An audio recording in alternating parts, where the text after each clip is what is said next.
Everybody like share. This is our country. We are owner of Canada. We are proud Canadian. You are from Europe. We are owner of this country. Go back to Europe. Go back to England. You are not Canadian. We are Canadian. जिस खालिस्तान की आड़ लेकर Canada की सरकार भारत पर हमलावर रही है, लगता है कि अब उसका खामियाजा जल्द ही भुगतना पड़ सकता है।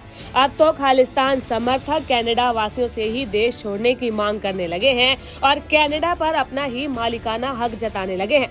कनाडा में जस्टिन ट्रूडो की सरकार है और उनके रहते खालिस्तान की मांग को बढ़ावा भी मिला है, लेकिन अब यही खालिस्तानी समर्थक अपनी मनमानी पर उतरने लग गए हैं। इस पूरी रैली में एक बात गौर करने वाली है कि यहाँ पर कनाडा का एक भी झंडा दिखाई नहीं दिया और किसी भी शख्स ने इस बयान का विरोध भी नहीं किया।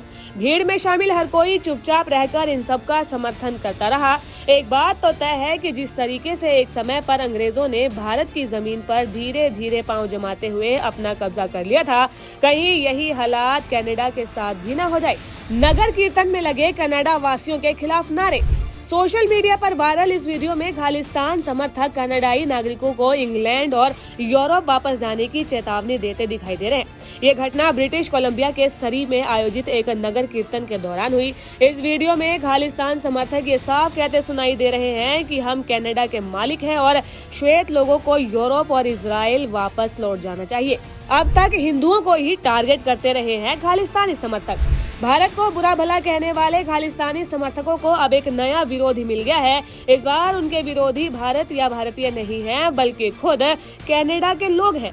कनाडा में अब तक खालिस्तानी समर्थक हिंदुओं को टारगेट करते रहे थे, वहां पर हिंदू मंदिर पर हमले किए गए थे, लेकिन अब तो खालिस्तानी समर्थकों ने हद पार कर दी है, जो कि खुद कनाडा जाकर वहां पर बसे हैं और अब ट्रूडो के अपने लोगों को विदेशी बताकर उन्हें भागने की चेतावनी भी दे रहे हैं। सवाल ये खड़ा होता है कि आखिरकार ये खालिस्तानी कनाडा में ताकतवर कैसे हो गए। इस कहानी की शुरुआत 1960 के दशक से होती है, जब वहां पर लिबरल पार्टी की सरकार आई। अब क्योंकि उसे मैन पावर की जरूरत थी, जो कि हिंदुस्तान जैसे देश से उसे कम कीमत पर आसानी से मिल रहे हैं, लिहाजा उसने भारतीयों के लिए वीजा नियमों में काफी ढील दे दी, जिससे कि पंजाब से जहाज भर भर कर सिख कनाडा पहुंचने लगे थे।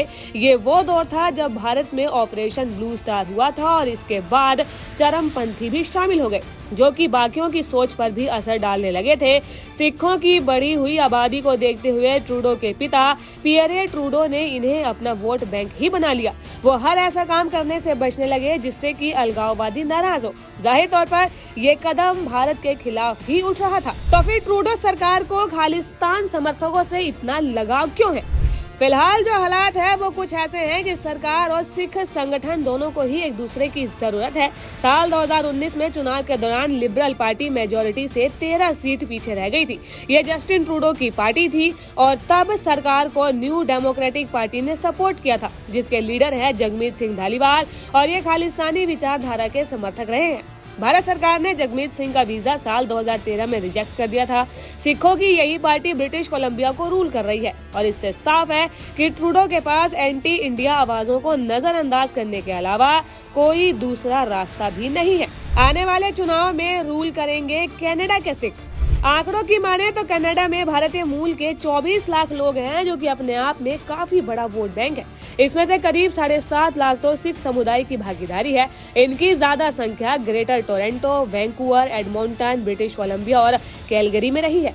चुनाव के दौरान ये हमेशा बड़े वोट बैंक की तरह देखे जाते हैं, यहाँ तक कि वहाँ के मैनिफेस्टो में इस कम्युनिटी को लेकर बात भी होती है।